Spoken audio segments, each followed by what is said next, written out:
خوش آمدید کہتے ہیں آپ کو ایک بار پھر. وہ ہمارے بڑے اچھے دوست ہیں, سینئر رؤف کلاسرا صاحب. وہ منظر کشی کرتے ہوئے کہتے ہیں کہ یار سگنل پہ ایسے لوگ سگنل توڑے ہوتے ہیں, یہ کرو جیسے کوئی بہت امپورٹنٹ کام کرنا, اور یہی آدمی جو 6 اشارے توڑا ہے, یہ گھر جا کے آرام سے بیٹھا ہوگا, پھر وہ 6 گھنٹے بیٹھا ہے, کوئی کام کرنے کو نہیں. موضوع ہمارا آج ہے وقت کی اہمیت, کہ اس چیز کو ہم کتنی اہمیت دیتے ہیں اور کتنی دینی چاہیے. مولانا کمل مدنی صاحب آغاز کیجیے گا. جی, اگر اس سیگمنٹ میں وقت کی اہمیت نہ سمجھ میں آئے گی تو پھر کب سمجھ میں جہاں آئے گی؟ لٹرلی 4 سیکنڈ 3 سیکنڈ جواب نہیں. کہ جب آپ پہلے ہی فرما دیتے ہیں کہ قبلہ صاحب 1 سے 1.25 منٹ, اور اگر پونا ہو جائے تو اور اچھا ہے. صحیح. تو قرآن کریم میں شاید ہی کوئی وقت ہو کہ جس کی قسم نہ کھائی ہو اللہ سبحانہ و تعالیٰ نے. والفجر وليال عشر والشفع والوتر واللیل اذا یسر هل فی ذلک قسم لذی حجر, فجر کی قسم, 10 راتوں کی قسم, والضحیٰ چاشت کے وقت کی قسم جب فجر کے وقت تھوڑا سا اور آگے بڑھ جائے, والعصر عصر کے وقت کی قسم, واللیل اذا یغشی والنہار اذا تجلی رات کی قسم جب اس کا اندھیرا چھا جائے, دن کی قسم جب اس کی روشنی آ جائے. یعنی کتنی قسمیں اللہ سبحانہ و تعالیٰ نے فقط وقت کی کھائی ہیں. خود رمضان المبارک میں کتنا ہی بہترین اہتمام ہوتا ہے کہ آپ وقت کے پابند بہرحال بنتے ہیں. سحری کا ایک خاص وقت ہے, افطار کا ایک خاص وقت ہے, سحری ایک خاص وقت پہ بند کر دینی ہے, افطار ایک خاص وقت پہ ہو جانا ہے. یہ مولا علیہ السلام کرم اللہ وجہہ انہوں نے فرمایا نا کہ اسی بتقوی اللہ و نظم امرکم, کہ اپنے امور میں نظم اختیار کرو, جو منظم کر دو. تو رمضان المبارک ہمیں خود بخود بہرحال ایک منظم کرنے کی طرف بھی راغب کر دیتا ہے اگر ہم اس کو عادت کو اچھی طرح سے بنا لیں. وقت کے فقہی احکام بھی ہیں. فقہی احکام یہ ہو سکتے ہیں کہ اگر میں نے کہیں ملازمت کرنی ہے اور 8 گھنٹے کا میں نے وعدہ کیا ہے, تو میں یہ نہیں کر سکتا کہ میں درمیان سے فارغ ہو کے نکل جاؤں. تو یہ جو 7 گھنٹے اگر کیا تو 1 گھنٹے کا جو ہے وقت, اس کا مجھے جواب دینا ہے. اور پھر سامنے یہ ہے کہ جو خیر جو باس ہے اس کے لیے بھی ہے, کچھ باتیں ایسی ہوتی ہیں کہ انہیں بھی جو اس امر کا خیال کرنا چاہیے. البتہ عرف میں کچھ باتیں ہوتی ہیں فقہی طور پر میں عرض کر دوں کہ مثلا اگر 8 گھنٹے کا آ جاتا ہے تو عرف یہ کہتا ہے کہ 8:30 کبھی ہو سکتا ہے, کبھی 9 ہو سکتا ہے, وہ عرف الگ بات ہے. لیکن بہرحال وقت کا معاملہ دونوں طرف سے خود تمر مر سحاب, یعنی ایسے وقت گزر جاتا ہے کہ جیسے بادل گزر جاتا ہے. یہ بھی خود علیہ السلام نے فرمایا, جیسے گزر جائے گا تو گزر جائے گا. اور فراغت کا بھی احساس ہوتا ہے اس وقت کہ جب انسان وہ فراغت ختم ہو جاتی ہے, اور شفا کا بھی احساس اس وقت ہوتا ہے کہ جب وہ شفا چلی جاتی ہے. تو میں آخر بات کہتا ہوں کہ میڈیکلی بھی جو کہا جاتا ہے نا کہ بات صحیح ہے کہ جو آپ اپنے 50s میں اور 60s میں اور 70s میں ہم کیسے ہوں گے, تو وہ ہماری حرکتیں اور عادتیں جو ہم نے 20s میں اور 30s میں اور 40s میں کی ہوئی ہیں. تو اس کا بھی اہتمام رکھیں کہ یہ بھی جو وقت گزر رہا ہے نا, تو جیسے آپ اپنی نوجوانی اور جوانی میں ہیں ویسے ہی ادھیڑ عمر میں اور بڑھاپے میں ہوں گے, اس کا اثر ہوگا. وہ کیا کہنا ہے مولانا صاحب عمران بشیر صاحب؟ بسم اللہ الرحمن الرحیم. فرمایا دنیا ثلاثۃ ایام, دنیا صرف 3 دن کی زندگی ہے. یوم قد مضى ولا يعود, ایک دن گزر گیا جو کبھی بھی واپس نہیں آئے گا. ویوم غد فلست تدری اتدرکہ ام لا تدرکہ, کل کے دن کا پتہ نہیں آنا ہے یا نہیں آنا. ویوم انت فیہ, صرف ایک دن تمہارے پاس موجود ہے. فاغتنمہ, اس کو غنیمت سمجھ لو. اس لیے حدیث پاک میں آتا ہے نعمتان مغبون فیہما کثیر من الناس, 2 نعمتیں بہت بڑی ہیں لیکن عموماً لوگ اس سے فائدہ نہیں اٹھا رہے. الصحۃ والفراغ, اللہ نے صحت دی ہے نہ اس سے فائدہ اٹھا رہے ہیں, اللہ نے فراغت دی ہے. آج ہمارا سکرولنگ پہ کتنا ٹائم ضائع ہو رہا ہے کہ 8 گھنٹے 10 گھنٹے اسکرین ٹائم اٹھا کے دیکھیں تو ہمارے وقت کا ضیاع ہے. اور کل قیامت کے دن انسان جتنا اس چیز پہ پچھتائے گا, حدیث پاک میں آتا ہے لیس یتحسر علی اہل الجنہ, کہ کل قیامت کے دن جنتی کی ہر تمنا اللہ پوری کرے گا. الا علی ساعۃ مرت بہم لم یذکر اللہ تعالی فیہا, سوائے اس وقت کے جس کو انسان نے اللہ کی غفلت, اللہ کے ذکر کے بغیر گزارا ہوگا. اس لیے جتنا وقت ہے اس کو غنیمت سمجھا جائے, پتہ نہیں کل موقع ملنا ہے کہ نہیں ملنا. جزاک اللہ. قبلہ مفتی عامر صاحب. بسم اللہ الرحمن الرحیم. بہت شکریہ وسیم بھائی. وقت کی واقعی بہت اہمیت ہے کہ جس کو ہم کہتے ہیں نا ہماری زندگی, وہ دراصل بھی پیدائش سے وصال تک کا ایک پیریڈ ہوتا ہے, ایک وقت ہوتا ہے. ہم بعض اوقات گھڑی کو دیکھتے ہیں اور گھڑی کا کانٹا جب گھوم رہا ہوتا ہے تو ہمیں یوں لگتا ہے کہ یہ گھڑی کا ٹائم جو ہے وہ آگے بڑھ رہا ہے. حالانکہ اللہ تعالیٰ نے ہر انسان کے اندر ایک بائیولوجیکل کلاک رکھی ہے, صحیح, جس کے تحت انسان کی زندگی کم ہوتی جا رہی ہے, کم ہوتی جا رہی ہے, جیسے برف ہوتی ہے پگھلتی جا رہی ہے. تو قرآن پاک میں اللہ رب العزت نے سورہ عصر کی قسم کھا کے کیوں کہا والعصر ان الانسان لفی خسر, وقت کی قسم کھا کے انسان کے خسارے کا ذکر کرنے کا مقصد ہی یہ ہے کہ انسان اگر اپنے وقت کو صحیح یوٹیلائز نہیں کرتا تو وہ خسارے میں ہے، وہ نقصان میں ہے. کیونکہ ہمارا معاملہ یہ ہوتا ہے کہ ہم اپنی زندگی کے اندر کوئی بھی نقصان ہو جائے اس کی فکر ہوتی ہے، ایک معمولی سی بھی نقصان کی فکر ہوتی ہے. حالانکہ آپ دیکھیں رشتے ٹوٹ جائیں جڑ سکتے ہیں، کانچ ٹوٹ جائے جڑ سکتا ہے.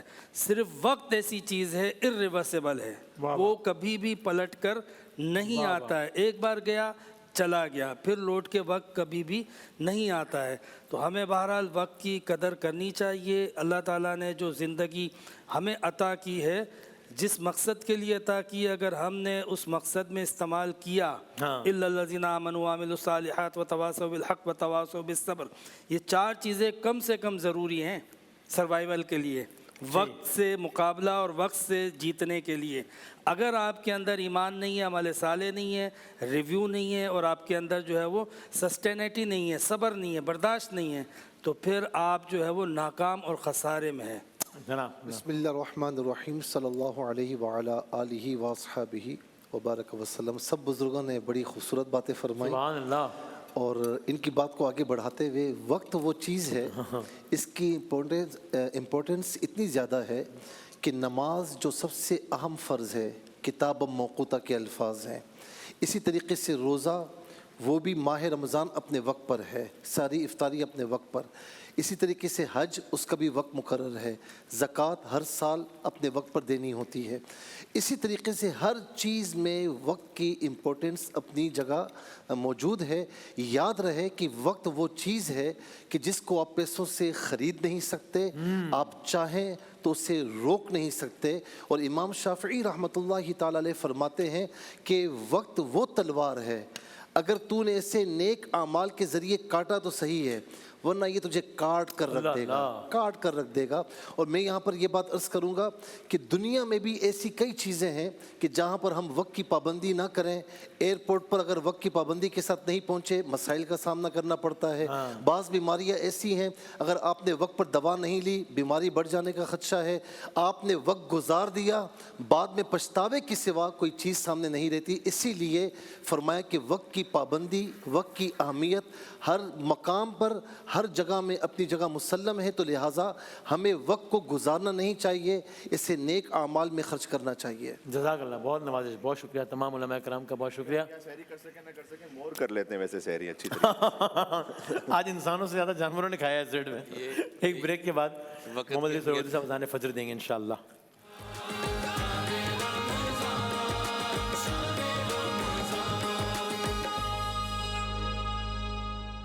اللہ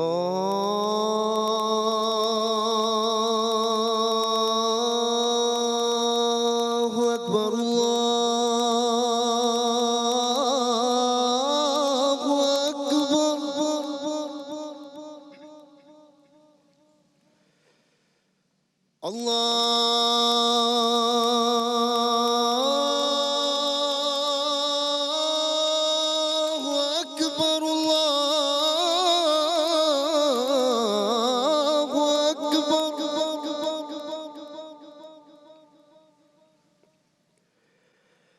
أشهد أن لا إله إلا الله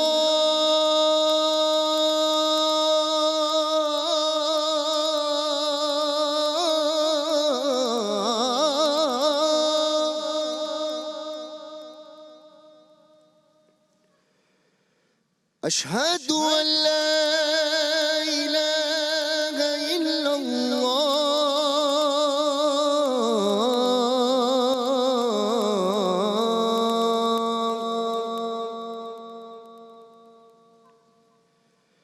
أشهد أن محمد رسول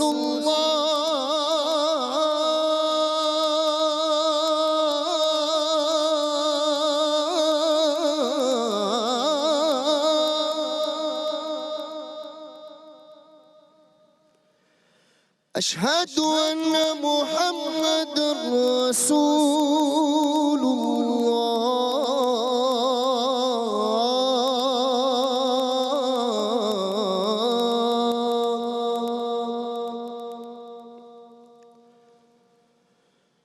حي على الصلاة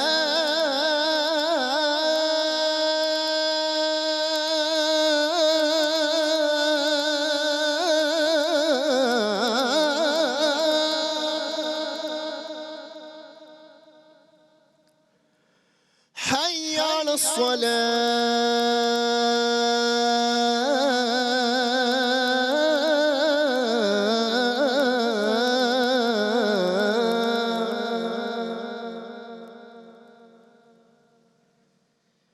حي على الفلاح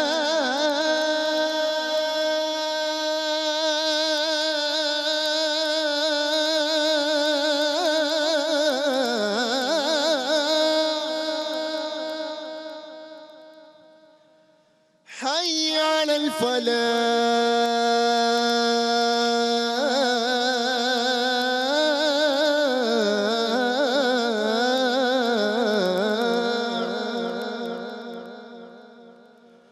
الصلاة خير من النوم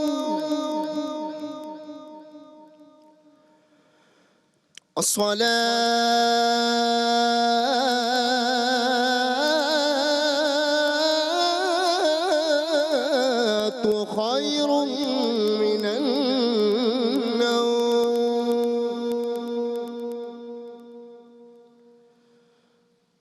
الله أكبر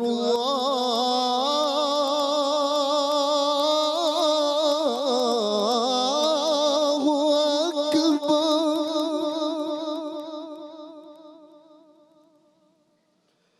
لا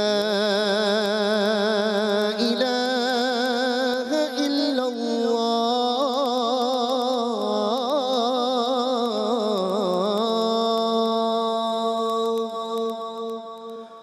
اللهم رب هذه الدعوة التامة والصلاة القائمة آت سيدنا محمد الوسيلة والفضيلة والدرجة الرفيعة وابعثه مقاما محمودا الذي وعده وارزقنا شفاعته يوم القيامة إنك لا تخلف الميعاد برحمتك يا أرحم الراحمين. جزاک اللہ محمد علی سرورتی صاحب، سبحان اللہ.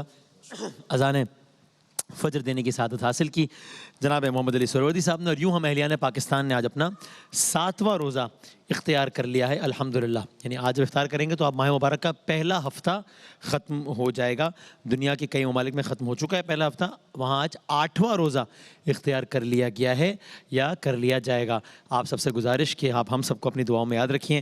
شان رمضان کا جتنا یہ سفر ہے، جس میں جتنے میں ہمارے دوست ہیں جو کیمرے کے اس طرف ہیں، اور ان کی کاوشیں ہر اعتبار سے مجھے لگتا ہے کہ مجھ سے بہت زیادہ ہیں ان کی ایفرٹ سارا کچھ، تو یہ سارے کا سارا سفر ہم آپ لوگوں کی دعاؤں کے بغیر بالکل مکمل نہیں کر سکتے.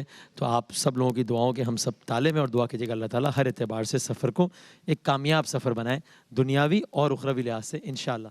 زندگی صحت رہی تو انشاءاللہ آپ سے ملتے ہیں اب سے کچھ گھنٹوں بعد، یعنی کہ دوپہر 2 بجے. تب تک کے لیے اللہ حافظ و ناصر.